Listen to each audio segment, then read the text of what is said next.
We're going to look at a vector problem using forces up an incline. So what we have here is we're going to talk about, I'm going to introduce, I'm just going to review a couple of things about how to set this problem up.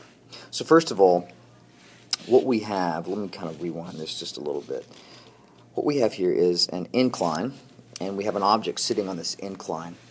And what we want to do is we want to kind of label all the parts to it. So the important piece here is that I want to be able to label these pieces and eventually figure out what each part means and how I can look to label the parts given certain information. So the first thing we can do is label the angle. That's usually the easiest part. The angle of the incline is 16 degrees. And we have three different forces we're going to look at. The first force is a force perpendicular to the ground. This is the force due to gravity. So if they tell you the weight of the object or anything like that, you're looking at this force. Now, this object weighs 3,000 pounds. So what we know is that the force, the magnitude of this force headed straight down is going to be 3,000. And that's going to be important later on when we go to work out some other forces. The next part is you have the force that's perpendicular to the actual plane. This is called the normal force. The other part is the actual force that's pulling the object back down the slope. Since it's up an incline, then that object naturally wants to slide right back down that incline. So there's an amount of force that's required to keep that box either stationary, or the box is going to actually slide back, or we're going to push it forward. So we have to figure out exactly how much force is required, and depending on the question, that's going to change the problem. Okay, so the first question we want to look at is, the first thing I want to talk about is actually what's important about this diagram. And truly what we want to make sure that we note is the fact that we have this little triangle. The triangle that is valuable here is, let me highlight it, it's this triangle here.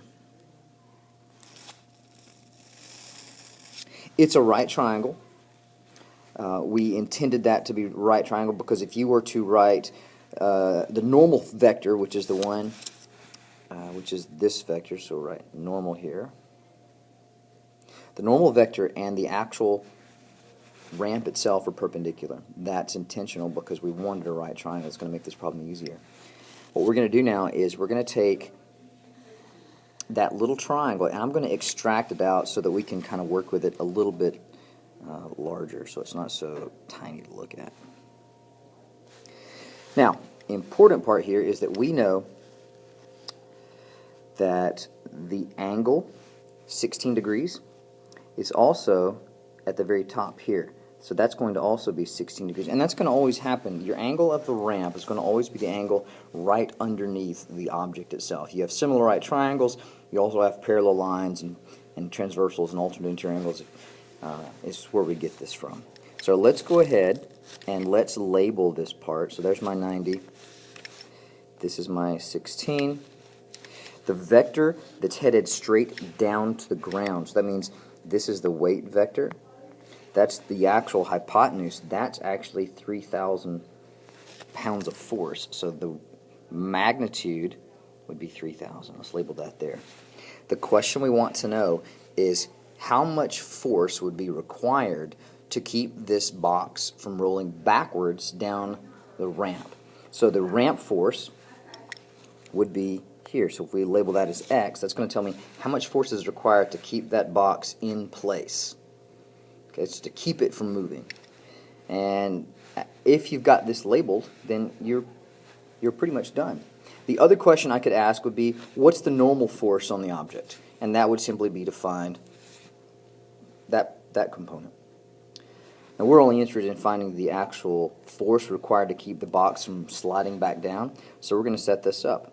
We know that we're going to use the 16, the X, and the 3,000, so that puts us in a SOHCAHTOA scenario. So we have sine of 16 equals the opposite over the hypotenuse.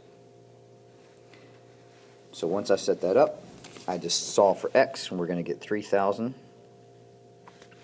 times the sine of 16, which is going to equal approximately 826.9. And that would be in just pounds. So you're looking here at the force required is 826.9 pounds, which turns out to be, if I just highlight the arrow, it's this arrow that we found, which is parallel to the ramp. So that's how we know that it's the same. And that's really all you would have to do to find this. Now, I could ask you for y, and in that case, we would end up using the cosine and do the problem pretty much the same way. Or, technically, because I have a right triangle, I could use the Pythagorean theorem to find y. So either way, I could find that normal force.